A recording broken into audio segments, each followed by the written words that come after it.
Hi, everybody. Happy St. Patrick's Day, if you celebrate. My name's Fusho. Nice to see everybody at the Zendo. Nice to see everybody online. Um, Although quite a few people have their cameras off, I noticed there. Um, if we haven't met before, I'm an assistant teacher here. And it's lovely to see some new faces and some of the faces that have been around for a long time as well. Um, We are, for those that don't know, we are heading into the culmination of our winter practice period.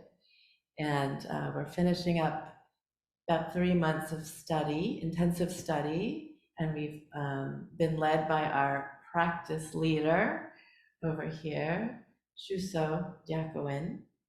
And Jacqueline will be leading an urban session coming up this week into the weekend, which will be really interesting. And that will be focused on our study text that we've been studying since the beginning of the year, and that's Dogen's Uji, being time. And so she has created a bunch of workshops with a bunch of other teachers and people who are going to be joining called Being Time in a TikTok World. So I like this theme very much. And Jacqueline happens to be a watchmaker. So it's very apropos. And we'll be able to investigate time even a little bit more. And then that'll culminate in a celebration on Sunday when she will become a senior student. So I encourage everybody to join in any part of that if you can. Um, so this text that we've been studying, we studied quite a bit. But I am gonna talk a little more about it. Just to make sure we're as thorough as we can be. I was I just wanted to say I went online to YouTube to look at the Village Zendo YouTube channel and to look at some of the Dharma talks that we have there. So you can see all of our talks as well as on the podcast. You can watch them. And I just have to say it's a beautiful example of Indra's net. So many beautiful, different, diverse voices that are offering beautiful Dharma talks in their own expression of our studies and of our practice. So I encourage you to do that. Um, if you're not tired of studying Uji, or you're feeling like you want to just dig into it a little bit more, it is one of those texts that can feel pretty hard to grasp.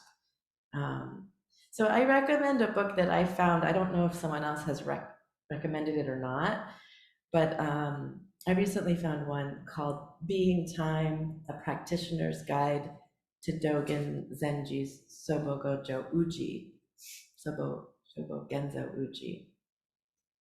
And it's by Shinshu Roberts, and she wrote it in 2018. It's a nice companion. It's a good one. Yeah, I hadn't found it. Our Shuso is giving us a thumbs up, so it's a nice way to try to sort of access how do I practice with this instead of just trying to figure out this writing. Um, she's a co-founder of Ocean Gate Zen Center in Santa Cruz and studied at and trained at San Francisco Zen Center for 17 years. Um, so I like her take on it. It's very accessible, practical, inside of a contemporary way, which can be hard with these old texts. And particularly because I think it's always really important to not just try to interpret the text and figure out what it means in sort of this esoteric way, but to always be asking, how does this affect me in my life? And how does this help me? This text that might feel so ungraspable. How can I make it accessible for myself in a way that's meaningful in my life? So she has a summary of the book. I won't quote from the text because we've been doing a lot of that. But her summary of this text that studies time and really the idea of all of us as beings of time, and all of us being time beings. So the idea is that we are time and that we experience time for ourselves, but that is not separate from anything else, any other time, any other place, or anybody else's experience of time. And she says, awakened practice can only happen in this present moment. Although the Dharma might seem as if it were somewhere else, far away, it is the time right now. And that's what Dogen tells us. And understanding how this comes about is Dogen's primary teaching. He explains that everything is simultaneously manifesting, both as this moment and as all moments that together make up the world's functioning. A particular being time or time being or a Dharma position is sort of like a hologram that includes all of time and beings as one event that cannot be separated. So I think right there, at this point, when people start talking like that, people's faces kind of glaze over a little bit and they're like, what? This has nothing to do with me or anything that I'm interested in. What are you talking about? Or sometimes people think, I must not be getting it. There's something wrong. But I want to just encourage you to keep sitting on the cushion and investigating what your experience of that feels like. And while Dogen's teaching about time being is multifaceted, it's always about the concrete activity of each being's life as it unfolds. And she gives an example. So imagine you're attending a meeting with a difficult coworker. You enter your hypothetical meeting with 360 degrees of possible action points of exit from each moment. Will your response be dictated by past ill will, or will you be open to listening and perhaps be able to be responsive in the moment? So as you enter this present moment circle, which is every moment, each breath, there's the past behind us. There's a past behind all of your previous experiences with your coworkers. Yet this moment doesn't have to be defined by your past or your future agendas. Since the moment in itself is already liberated, you have the possibility to respond without attachments. This freedom is the independent aspect of a being time, freed from past karma and future desires. Liberation can only happen in response to your present moment. But if you're caught by your past experiences and expectations for the future, your exit from each moment will be quite narrow and probably unskillful. And so a big part of our practice then is becoming aware of when we're caught and then changing course. So we might not think much is happening when we're meditating on the cushion, but more and more I think, talking about me, that we can't overestimate that cultivation of that ability to change a response and to choose a different response. This freedom is the independent aspect of a being time freed from past karma and future desires. So we know how our brains work. We know also that we inherit causes and conditions that we're born with that we consider karma from past lives or just generations in the past. Shinsu Roberts says, only when we can fully engage without being caught by the snares of our desire can we respond to each encounter with a liberated mind. The essence of being time's expression is compassion, wisdom, and skillful action. Dogen's teaching on being time's inseparability is not a philosophical treatise on time's relationship to being. It's a primer on alleviating the suffering of self and other. No single thing and no moment of time is left out of this very moment of time being. So I think we know it's easy to get caught and trapped by our thoughts. And we know that our minds work like that. And we know that we have lots of ways of talking about lost in thought. You know, what we're cultivating on the cushion is the ability to notice that we are now lost in thought. Not that that's a bad or good thing, but to be aware of it and to come back to the present moment. So, coming back to that present moment and noticing that we are doing something that we've been doing our whole life that might not be good for us is where it can start. And that's where the freedom and liberation can begin. So, one slightly different pause before we respond in a knee jerk fashion the way we've always responded. I just don't think it can be overestimated how important that is and how much that ripples out. So, that little shift in the way we see ourselves, the way we might react to ourselves, the way we think we need to be defined, or the way we think we know ourselves, or we think we're wrong, or not quite enough, or right, or the best thing that ever happened. A bigger picture around that small viewpoint can offer freedom to choose a different alternative. So I think that's a way that we work on the cushion with saving ourselves. And we take that out into the world. And that reflects back and helps us save the world. I don't think it's a small thing. I think that's how we change our karma.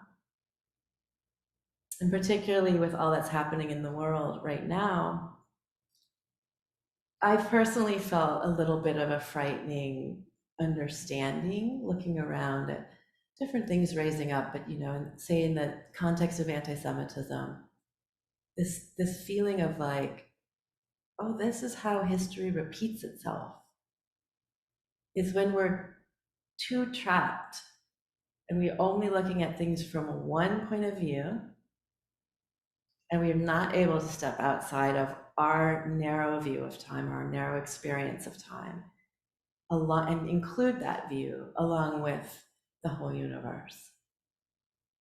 Then we tend to just get stuck in this cycle. And that can be really harmful, obviously. So I think it can be harmful just on a personal level to ourselves if we're getting stuck in the way we're looking. And then on a bigger scale, obviously, as a collective, if we're getting stuck. Or, yeah, if we're trapping ourselves with one view.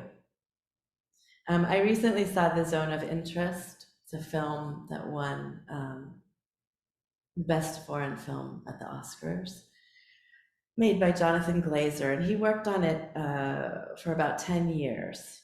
It's about the Nazi commanders and their families who were living at Auschwitz during the war. Literally, they were running Auschwitz, so they were living right there, literally next door to the gas chambers. And there have been, Holocaust films and stories for a long time, but he was really thinking really deeply about how he could do it in a different way. And I read a profile piece with him, and he just was trying to consider really seriously how to render the genocide on screen in a way that he felt would make a different impact and might encourage a different response. And he said, looking at the darkening world around us, I had a feeling I had to do something about our similarities to the perpetrators rather than the victims.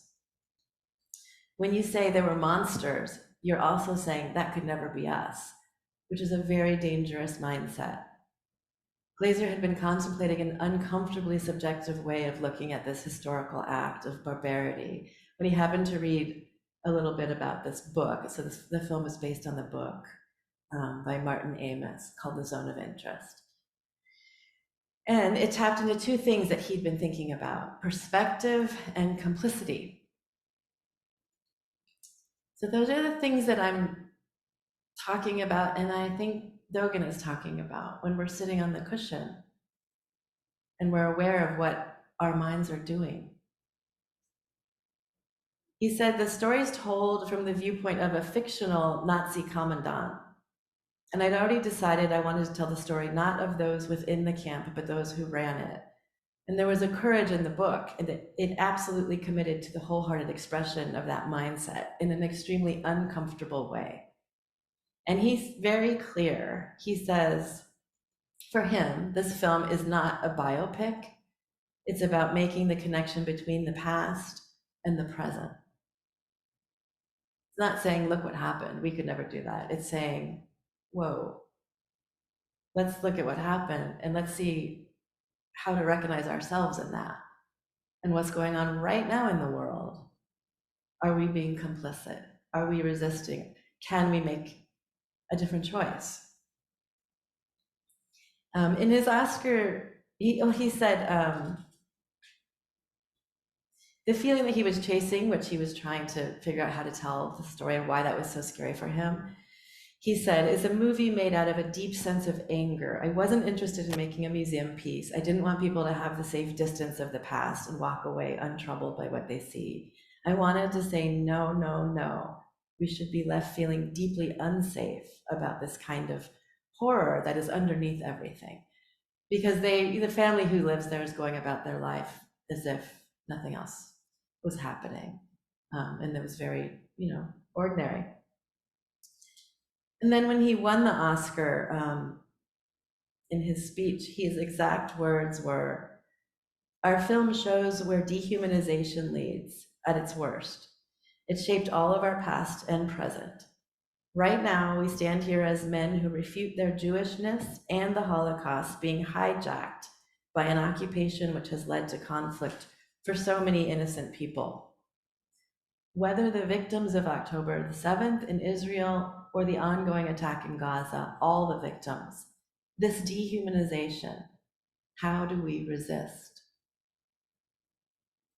So I think how do we choose a different response can be the same question as how do we resist?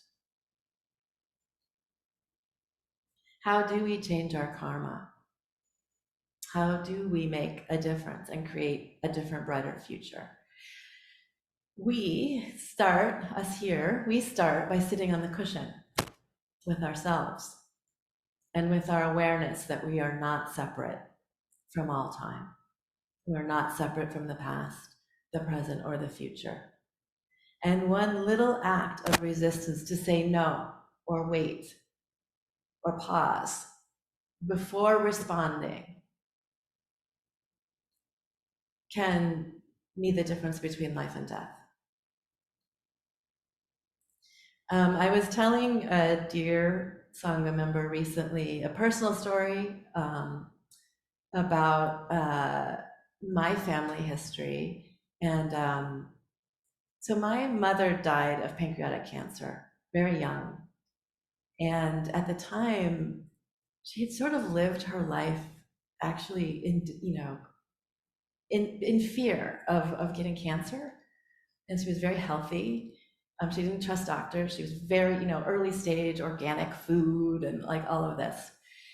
But she got pancreatic cancer, and when she was diagnosed, it was very far along. But she just went into denial. She couldn't accept it. It was just too hard for her to believe. So she refused to admit that she had it. And then she refused any sort of treatment. She did try some alternative treatments. But it was almost the very last day that she died before she realized this was it. And my sister was younger than I was, but I was 19, so I was still pretty young.